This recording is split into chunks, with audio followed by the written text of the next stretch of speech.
So here I'm going to use collections of flowers as kind of a metaphor and overlay for what I see as a distinction between disidentification and non-identification. And for disidentification, what I mean is disidentification is defined in the negative, right? It's defined by exclusiveness in the anti, right? So when I disidentify, for example, with anger, with violence, with a certain political ideology, with a certain social view, with a certain person, with myself, what I'm doing is I'm saying part of what makes me me and part of what I'm choosing to be is to be not that, right? That part of what's defining me is actually my distance and my separation from that. My act of separating myself, the maintenance of the distance, right? As that distance is being encroached, I will push it away or I will move away. But basically, I'm kind of defining myself in terms of what I am not.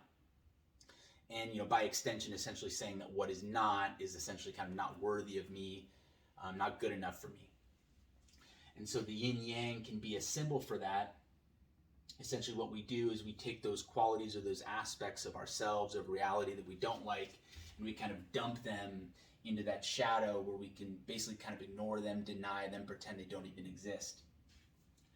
And then that way, only those things that we do choose to identify with, that we choose to associate with ourselves, that's what we put in the light. And then we kind of sell ourselves the lie that there's really nothing over here, that all we are, right, and all we need to focus on and be concerned with is what's already in the light, and essentially then neglecting what's in the shadow. And going to the flowers, essentially I think of it like this. It would be like going into a store, seeing an array of individually wrapped flowers. And in disidentification, in the store of disidentification, you're told pick one and only one, right? It's exclusive. This is the one that's going to define you. It is ultimate, right? It's putting the flowers essentially kind of against each other, right? So what are you? Are you this flower or are you that flower, right? You can't pick both. You can only pick one, right? Are you this one and not these three, right? So basically kind of the theme here when we're operating in this mode, I think it's a mode ultimately, again, because it's anti, it's a mode of negativity, it's a mode of scarcity. But like a lot of negative and scarce modes, what it'll do is it'll pose instead as being prudent, as being kind of selective and caring, as having taste, maybe even refinement. So, a kind of a phrase I like to toss around is contempt is captivity masquerading as taste. When we're operating in this dis mode, what we're often doing is sensing within us a scarcity, right? Usually because our heart's closed, an inability to incorporate the entirety of what is, the entirety of what we are. We feel, usually because we're usually operating from a cognitive focus instead of a heart-based focus, we feel like, okay, I've got to divide the world into good or bad, right? Then I operate in the area of good and I deny and fight against what's bad. And so everything that's coming in front of me from the outside or up from the inside, I'm constantly kind of sorting, right? Gryffindor, Slytherin, light, shadow, acceptable, unacceptable. And so in this mode, what we're going to do is we're going to pick that one flower that defines us and we're going to essentially deny the others.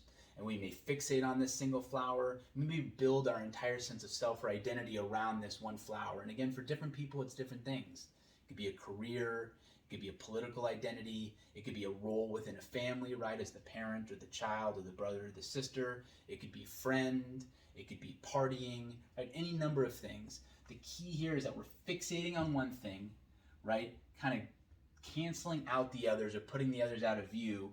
And then basically we spend the rest of our time selling ourselves why this one is so much better than the others, why these are so much worse than the one we chose. And we then define ourselves on that. Now the brain being what it is, if you've read the book 1984 by George Orwell, I think it's not only a metaphor for totalitarian states, it's ultimately really a metaphor for the human mind. And you kind of go on with my philosophy on this. Everything manifesting out in the world, including all forms of government, are essentially just kind of metonymies or analogies for what's operating inside of us. And we're kind of putting it out there to give ourselves an opportunity to see it kind of in massive scale. Anyway, in 1984, one of the kind of bizarre and tricky things about the totalitarian state is they'd be at war with one country and at peace with another, and then on a dime they may switch and have it be opposite. And there was one scene in there, if I'm remembering right, where they're at a rally, and they're saying, we love this country, down with this country, and literally in the middle of the rally, they switch. And, again, brief tangent here, but I think one of the reasons the mind does that is partly in alignment with shifting allegiances. It's also a bit of a flex or a power move to demonstrate its dominance over our will and over our intention. If it can get us on a dime to do a complete 180 on our viewpoint, not with any kind of principled change, not with a good faith presentation of new facts, but simply by an assertion that, hey, this is now the friend and this is now the enemy, it's kind of a way of it kind of, swagging itself around, kind of a swashbuckling move to say, I'm in charge here, watch what I can get this silly little monkey to do. When we're operating in dis mode, we make ourselves susceptible to that because, again, we can pick one and only one. And if all of a sudden our mind kind of sours on this one, and now is all about this one, it's going to then bracket all these, toss them into shadow, take this one, put it into the light, extol this, say this is good, everything about this good, other people who like this are good, this is bad, right? Guilt by association, all that stuff.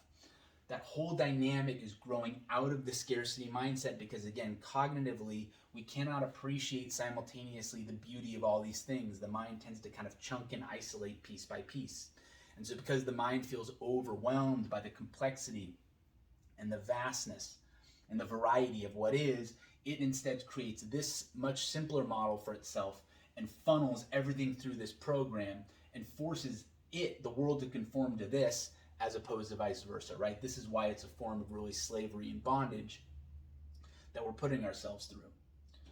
Okay, so that's all about the dis world, right? It's a world of verses. In the non-world, right? This was disidentification, right? I identify with the selected and then disidentify with the rest. In non-identification, what we do is we actually don't choose. We don't necessarily select any one flower out of the bouquet. We actually identify, if anything, as the entire bouquet, right? And as flowers kind of go in and out, we may make rearrangements, right? The world may make rearrangements for us in time, right? I might have this job at one time, this job at another, right? This family arrangement at one time, this at another. I may live here. My political views may change. My outlooks on romance, my outlooks on the environment, right? All kinds of things by which I identify myself. My view of myself, what I'm about, what I do, right? Am I a hard worker? Am I more of a slacker, right? Am I very into kind of going out into the world and exploring? Am I really more about kind of putting my roots down in my community and going here, right? All these different bouquets, again, kind of, and flowers emerge within us, right? And come from outside of us, either as examples or as ideas or impulses or urges. And in the state of non-identification, right, the state of the open heart, what we're doing is we're noticing all and we're appreciating each, right? So instead of each time these flowers are coming, we're instantly then sorting good or bad, right? Keep or toss. We're just allowing it to be an expression in the bouquet, right? The bouquet that we are, right? The bouquet that life is, right? The bouquet that all is. And so this has an ability for all the different sorts of flowers to simultaneously coexist. It's inclusive, right? It's expressive, and it's dynamic, again, because it can handle the changes in the different variants of the flowers as they come up. This is a bit of a poorly drawn ampersand, right? This was a realm of verses, right? Choose, pick, and get rid of the rest. This is, hey, bring it on. Include more. In fact, the bouquet likely will improve, right, as we continue to add to it, right? Putting one red one here may bring out, right, a beautiful subtle color in the blue one over here. What I've drawn over here is even the bouquet may be kind of too confining an example. We could think of ourselves and our world really more like a garden. It's got all the different types of flowers in it. One of the beauties about this approach is we no longer have to deny those flowers that are, say, a little on the thornier side, right? Maybe even have a little blood coming off the end, right? Our impulses to violence, our impulses to abuse, our impulses to delusion, derangement, those thoughts or ideas we have that we're not as proud of, that we're ashamed of, that we would never want anyone else to know about, those things we've done in the past that we regret, that we feel terrible about, right? These flowers can really represent anything that can come before your attention, anything that can flow through your experience. In this mode of operation, right, in scarcity, what we do is we just take all that nasty bad stuff, boom, and just shove it in the shadow. Where's the shadow? It's here. It's in our body. We think we're kind of launching it into outer space or something like that. No, we're burying it, right? Creating a landfill inside of ourselves. And eventually that landfill kind of goes up and fills and closes the heart, which then kind of reinforces this paradigm, right? This paradigm is about the open heart, about acceptance, about recognizing the dynamic relationship in all things, right? Appreciating the power of diversity and dynamism. But as this shadow fills up with more and more stuff that we've tossed aside and deemed unworthy, unfit, right? It kind of builds up and starts to kind of block the heart, right? And as it does that, it pushes us more and more into this paradigm to the point where we may forget that this is even a possibility, right? We will actually then take the non-paradigm as its own flower. And because on a deep level we feel defeated because we feel like we can't do it anymore, but that doesn't really work for the ego story, right? This is a realm of vanity here, right? This is a realm of pride and shame, right? Arrogance and, no, I just drew a blank here, but basically kind of arrogance and ignorance, right?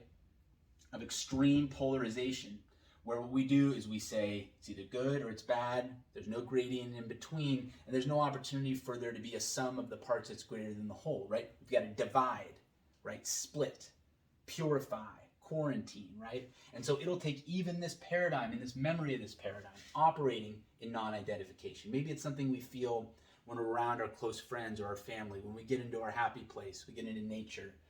I know for me, like going on a good day of surfing, like it's all of a sudden my heart kind of opens and things like that. But then as I come back into life, I fall back into my habits, back into my conditioning. It's like, well, what do I do about this and my memories of this? This can go right in the shadow with everything else. Right? The very paradigm of non-identification, which is uninsistent, which doesn't push its way into our lives. It's just an invitation from the open heart. This, however, is extremely insistent. And one of the things it'll insist is that this is nonsense. Kumbaya, impossible, dangerous, relativism, risky, etc. And all those things I described, right, all those kind of pejoratives, yes, those things do manifest, but those are actually manifestations of this because they usually reflect kind of more of a simple-minded, naive paradigm that's denying other parts of reality and other parts of the self.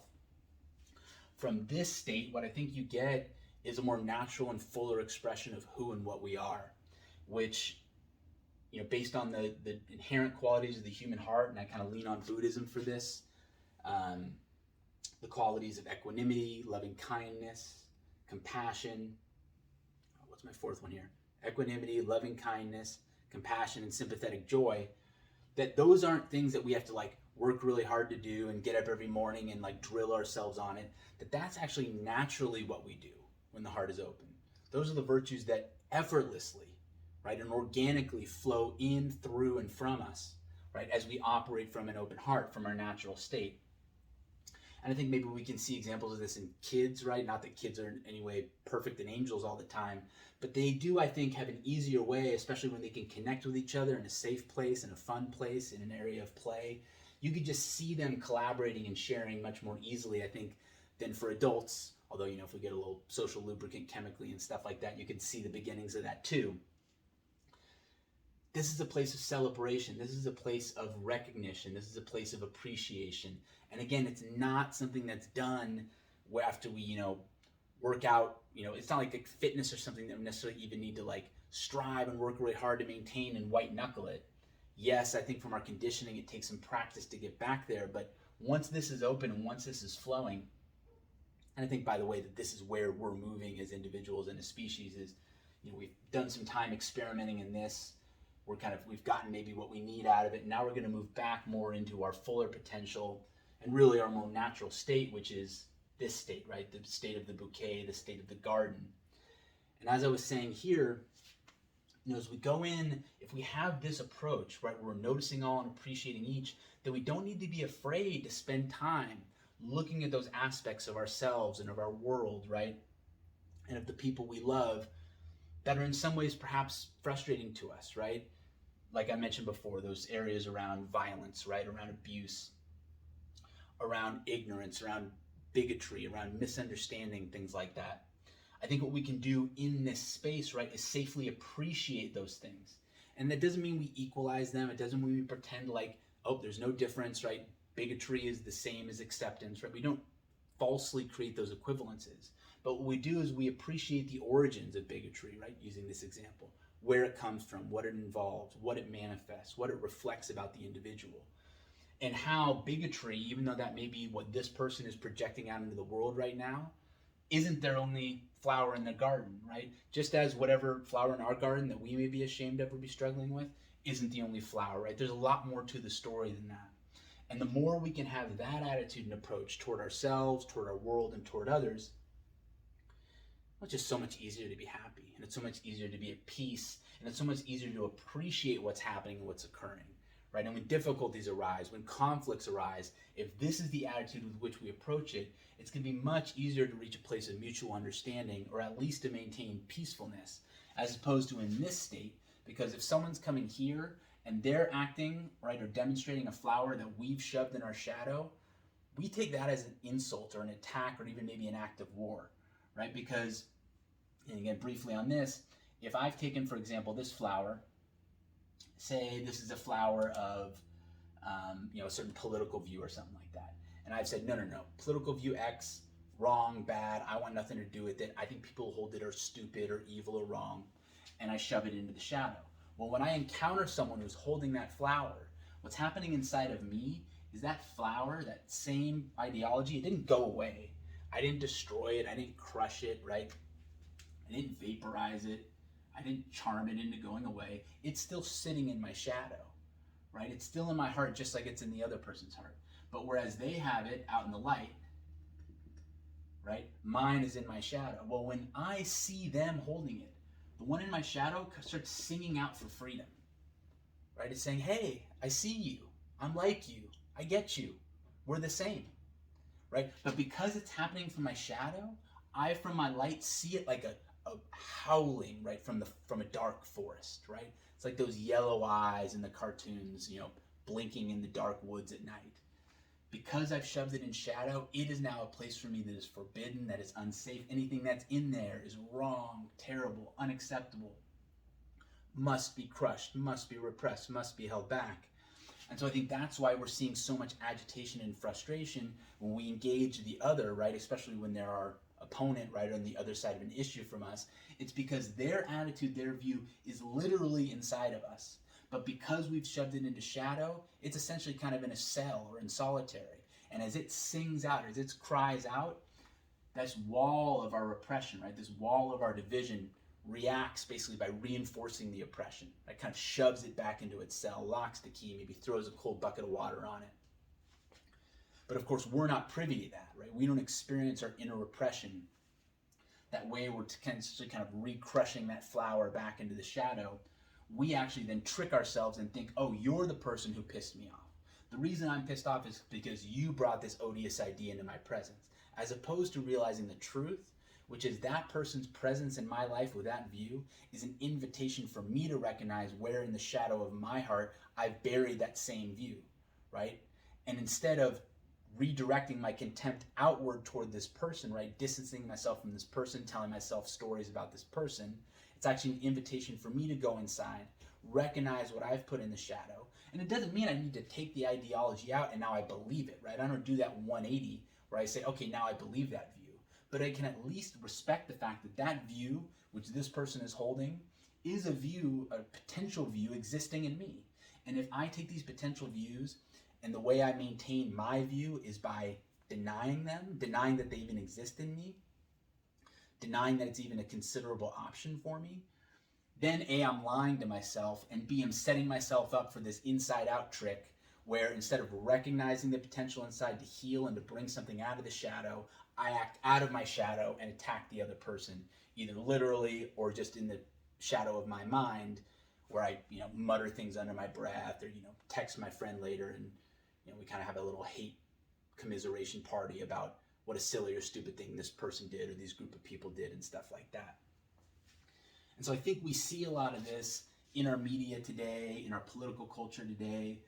I think we even just see it more. It's almost kind of like the temperature's turning up in our collective pot. There's a little more bubbling going on just an interpersonal level, right? All those larger issues aside.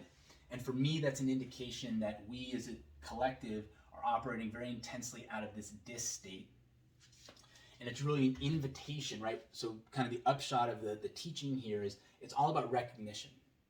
Right? Recognition is the key, because we can't dis our way out of dis. Right? We can say, oh, okay, I get it. Dis state is bad, so just put dis in the shadow. Don't dis. Right? And do you see how that won't work? Because we're just curling the dis on itself, right? We're saying, okay, don't dis. How do I not dis? By dissing, right? It's recognize when I'm operating in dis mode, recognize dis mode as a flower in non-identification, right? Open the heart, say, yeah, you know what? I dis. That's what I do, right? And then I deny, right? As you go deeper into this, as you really explore the patterns of dissing, you'll start to see more and more of these shadow and mirror games we played inside ourselves, where, you know, what I think the real ascended teachers teach us is the world is essentially a mirror, right? And everything that comes into our life is an opportunity for us to learn something about ourselves and to grow. And it doesn't mean learn like, oh, what public view am I going to espouse now? What quality am I going to impress myself and others with now? It's about learning about what's already inside of us, right? Kind of understanding and appreciating our garden and all its flowers. And for us as a species who've been operating in dis mode a lot, what that's going to mean is a lot of shadow work. It's going to mean going inside and appreciating, hey, when someone comes in front of me, right, with a certain view or a certain attitude or a certain trait, a certain quality, right, and that agitates me, that bothers me, that's actually a blessing or a gift. It's an indication, hey, something's in my shadow that I'm denying, that I'm not appreciating and accepting and acknowledging. And so this opportunity and this recognition of this agitation is an opportunity for me to go in, right, and do some exploring, right, to do some contemplating, to start hopefully to bring some things out of the shadow, right, and restore them to the light. And again, that doesn't mean, I can feel my mind yelling and screaming, but there's a good reason we shoved a lot of that stuff in the shadow, right? A lot of that stuff is bad, evil, wrong, etc., right? And again, that's how dis works, is it convinces us, hey, you need me to keep you safe and to keep the world safe from you, right? Because all these terrible things, we see all these terrible things that float up in the mind, float up in the imagination, we see all these terrible things in the world, the horrors of history, right? Shove them into shadow, lock the door, throw away the key. Keep those evil things in there. Again, what we don't appreciate is this is the dump site. We're dumping it in our body, we're dumping it in our brains, and then we're just like kind of pulling a cover over it and like Febrezing the hell out of it and pretending like it's not there. It's there. And this agitation and this contempt we feel, this venomousness, this vileness we feel about them, right, about that, right, about it's all inside of us. And the reason we're having that resistance is, again, because from the shadow, something is calling out for recognition. Something is calling out for wholeness. And we can pull it out with recognition. We don't need to be scared that it's going to take us over, right? That we're going to forget ourselves and abandon ourselves to it. Certain destructive habits we have, like chemical addictions, obviously we want to be very smart and prudent and careful. We don't just pull it out, say, oh, it's all good, right? Pop the cork or open the needle and go back into a habit that we know is very destructive for ourselves and others, right? That's not that. But we certainly can appreciate that even if we, for example, abstain from an activity for a long time, right? This is what Alcoholics Anonymous teaches, right? Repeated humility. We don't deny that it's in our shadow, right? They get up and they say, yeah, it's been 20 years since I had my last drink and I'm an alcoholic, right? The beauty of that, we're honoring the fact that we've abstained from a behavior that's destructive, but we're not pretending like it's not there. We're not pretending like the urge isn't there, that the history isn't there, right? We're owning our shadow. We're holding our shadow up to the light. And then from that perspective, then we can empower ourselves to choose those qualities we want to manifest instead of just obeying the system of law and order that we've created within ourselves, not appreciating that a lot of these decisions weren't really made by us in the position of full knowledge and a full heart. It was a result of trauma we had. It's a result of conditioning we've had from our societies, from our families, from ourselves, from our media, right? All the sources. That's what tends to lead us to want to sort things into light and shadow. And then we're living under kind of the hegemony and the rule of this model, and we get so far down the road that we forget that there's a whole nother way to look at and view and be in the world. And that this is not some like faraway shore, right? Some dreamy land for another lifetime, right? This is who we naturally are. This is how we naturally are. And we've been playing this game for a while, Again, I think for reasons that are ultimately beautiful, loving, and perfect, but obviously the way it's manifesting us, it's causing a lot of suffering and a lot of confusion, a lot of unnecessary strife and tension. And so I think down at this level, what we're learning is to move out of the dis into the non. And again, my teaching here is recognition. Don't diss the dis, right? Recognize we're dissing and invite non. And the way we invite non, it's very simple. We slow down, we calm ourselves, we invite our heart to open. That's it. And it's not like the first time we do it, it's going to launch us immediately into non-land. We'll never be dis again. Notice how that's kind of a diss of the dis subtly. Get me forever in non, never in dis again. Remember, dis is a flower in the bouquet. It's a flower in the garden. It's part of our legacy. It's part of our history. It's part of who and what we are. Does any human being in a lifetime ever completely go to non and not a dis? I don't know, maybe the Buddha did, but I think we're going to be in this dance, right, for the rest of our lives to some extent. So it's really more about how do I get myself, first of all, to appreciate and accept either state that I'm in, right? Can I practice non within dis, right? And can I recognize when I'm operating in dis, right? And cultivate healthy habits and practices that invite the non to occur. And again, the non-identification state, the state that notices all and appreciates each, is simply the state of the heart being open. There's nothing we need to learn. There's nothing we need to conjure. It's our natural state. So it's whatever tends to open the heart for us. And again, for me, it tends to be, the simpler, the better, the plainer, the better. Re-engaging with our physical environment, right? Noticing our body, feeling the physical beating of our heart, breathing.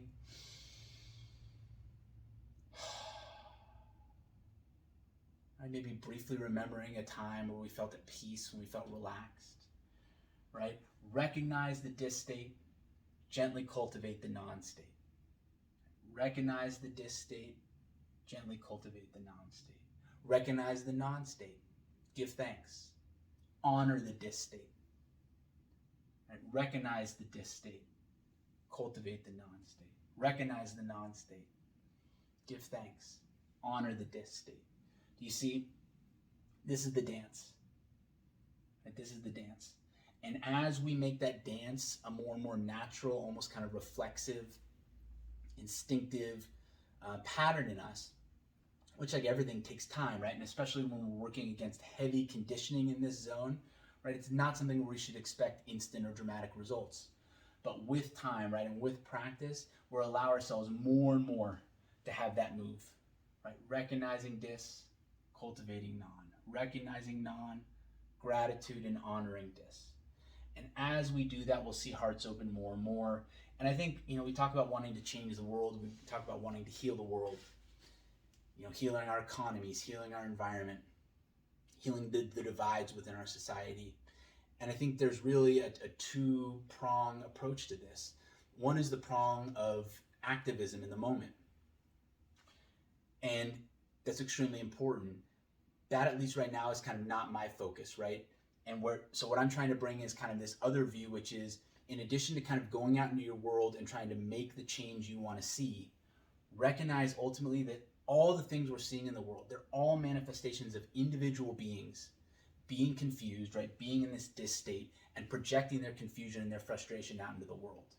I really believe that all these human cause issues, whether they be environmental, whether they be political, whether they be social, whether they be strictly interpersonal, are really expressions of a deep strife and confusion within us, which I believe is none other than this division of light and shadow, the denial of what's in here, and then the propping up of what's in here.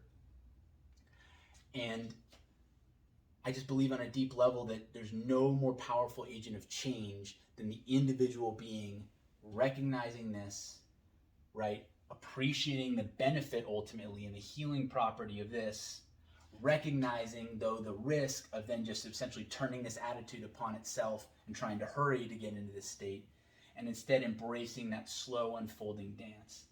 I believe if we as individuals more and more begin to do this, this is where we're going to see the change in the world, because then the next time we come across a tense situation, right?